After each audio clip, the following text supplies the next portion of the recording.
Halo guys, selamat pagi dan selamat datang lagi di channel Mr. Fredin. Dan hari ini kita masuk untuk IHSG Daily teman-teman. Di hari Rabu ya, tanggal 2 Agustus di tahun 2023. Dan di pagi ini kita akan bahas dulu, saya akan mulai dengan dari ini ya, data ekonomi teman-teman. Yang dimana kemarin tanggal 1 ada rilis data inflasi Indonesia teman-teman. Yang dimana secara data ya, untuk inflasi Indonesia kembali mengalami penurunan ya. Jadi kemarin dirilis untuk angka inflasi secara year on year di bulan Juli itu di angka 3,08% dari yang sebelumnya 3,52% teman-teman.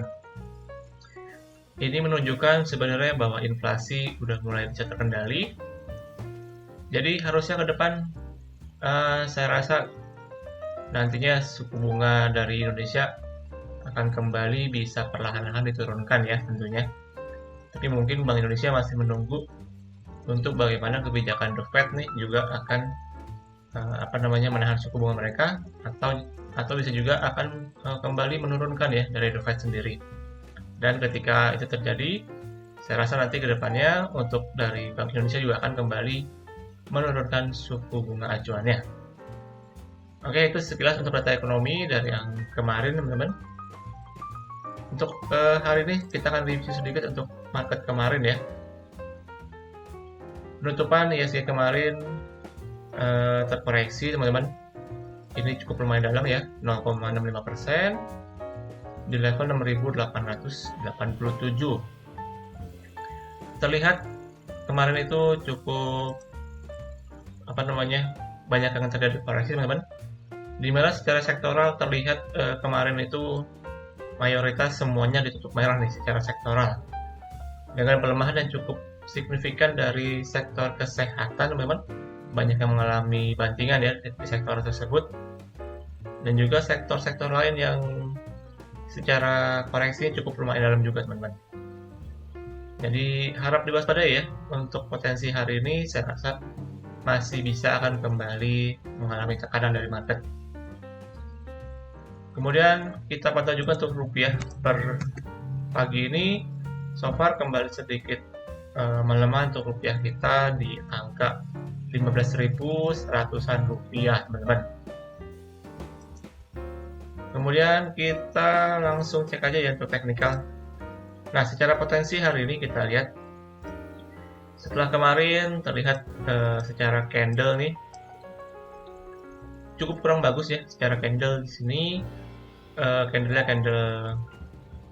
merah panjang ke bawah, dan ini sih secara potensi kalau saya lihat ya, market kita akan mengalami untuk pelemahan lanjutan teman-teman.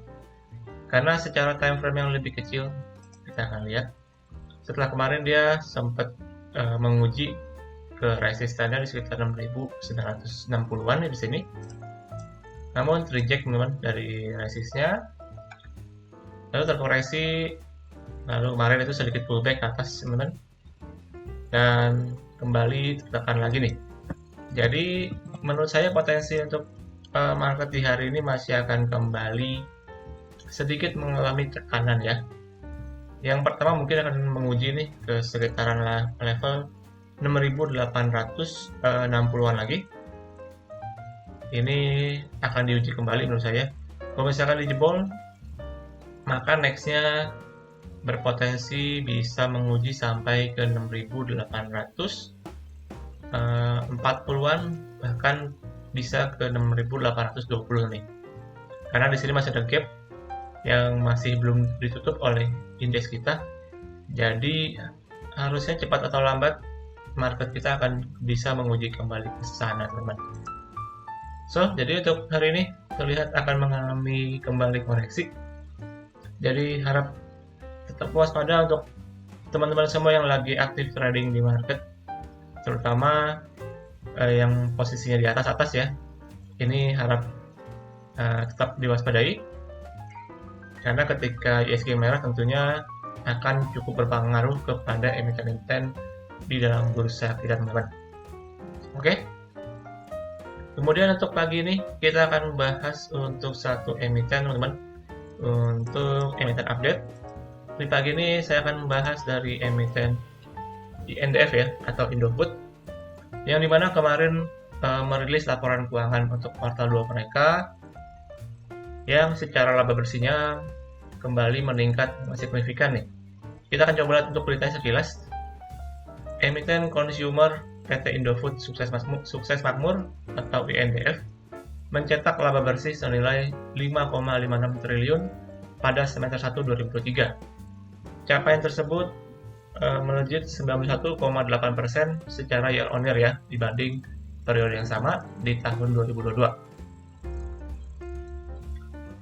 Dari sisi top line-nya, pendapatannya terlihat mengalami peningkatan 6,25%, dan produk konsumen bermerek ya, ini maksudnya Indofood, menjadi kontributor utama senilai 34,27 triliun, disusul produk Bogasari senilai 15,84 triliun dan juga agrobisnis senilai 7,55 triliun.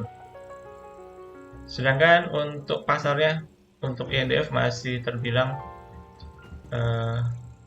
tergolong masih mendominasi dari pasar domestik ya, sebanyak 44 triliun teman-teman. Oke, jadi itu sekilas untuk berita dari INDF, yang dimana secara laba bersih dari kuartal 2 mereka itu terbilang mengalami peningkatan secara year on year ya. Namun ini nggak sejalan dengan secara teknikalnya ya, kita lihat untuk INDF. Nah, untuk kemarin INDF secara closingan cukup kurang bagus di sini, mengalami buangan yang juga cukup besar. Saya rasa kemarin minus 4,44% di harga penutupan di 7.000. Ini secara teknikal terlihat dia patah trennya teman-teman.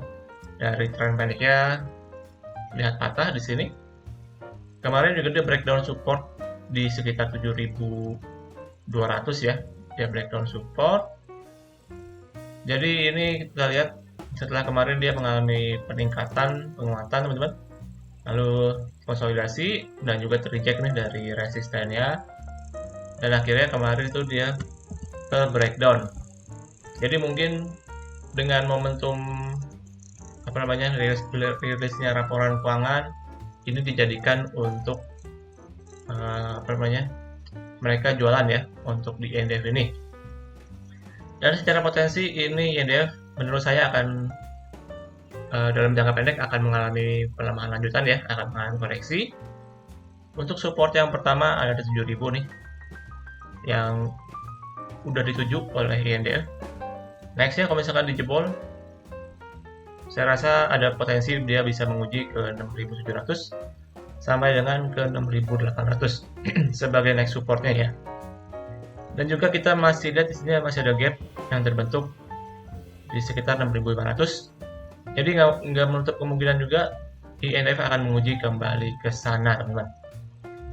Jadi untuk jangka pendek saya rasa cukup kurang bagus ya untuk emiten ini, karena dia patah tren dan juga breakdown support, jadi potensinya akan bisa mengalami pelemahan lanjutan teman-teman. Oke. Lalu kita masuk untuk pantauan saham ataupun rekomendasi saham di hari ini. Untuk di market hari ini kita akan kasih, teman-teman, saya akan kasih 2 rekomendasi saham. Yang pertama, ini masih yang kemarin sama ya. Untuk KIN, saya melihat potensi KIN ini cukup bagus. Dia secara di market yang kemarin pun yang cukup gonjang-ganjing, terlihat KIN cukup stabil dan dia cukup kuat nih. Ini KIN potensinya masih sama, masih bisa menguji resist di 840 menurut saya. Dan kalau misalkan ini berhasil di breakout, maka nextnya bisa ke 900-an teman-teman. Nah, untuk KIN ini untuk areanya masih sama ya. Menurut saya di sini ada support pendek di 800.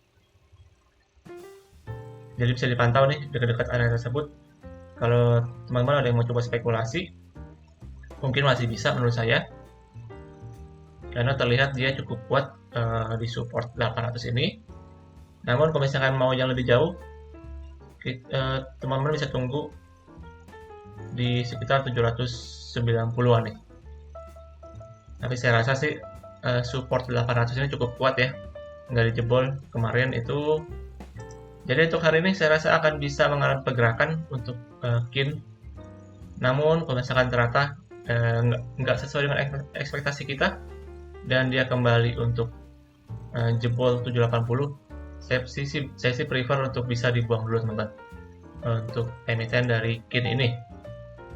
Oke, itu yang pertama untuk rekomendasi saham pagi ini. Lalu yang kedua, nah ini yang kedua untuk PANI. Ini cukup menarik menurut saya.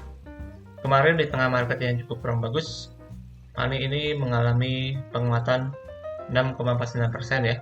Jadi menguat lumayan 6%-an kemarin. Dan di sini terlihat momentumnya kembali ya dari segi bayarnya. Terlihat dari segi volumenya cukup bisa dibilang lumayan tinggi dibanding rata-rata sebelumnya. Dan di sini menariknya dia berhasil juga breakout dari resisten kemarin yang menahan KIN ini, PANI ya, untuk peak 2 teman-teman. Terakhir di sini ada resisten di kisaran 1750. Dan kemarin posisinya berhasil di breakout, maka saya rasa untuk PANI ini ada potensi dia bisa menguji ke 1830-an sampai ke 1900 teman-teman. Secara jangka pendek, saya rasa ada potensi menguji ke sana ya setelah kemarin dia berhasil menguat dengan signifikan.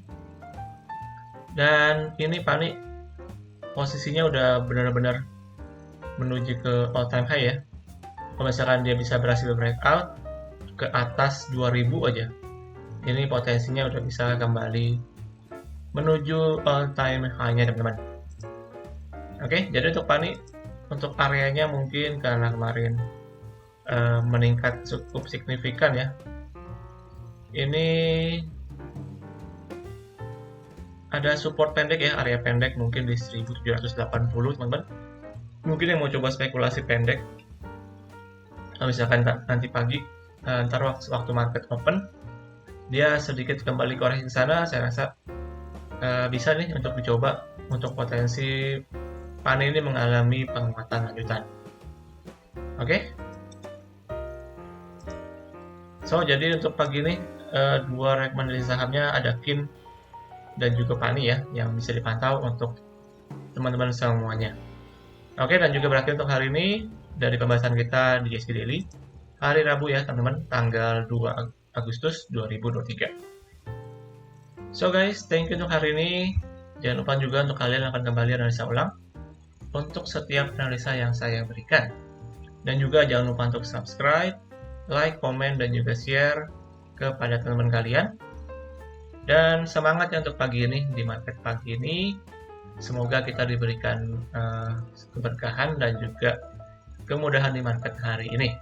Oke, sampai jumpa di video selanjutnya. Salam trading.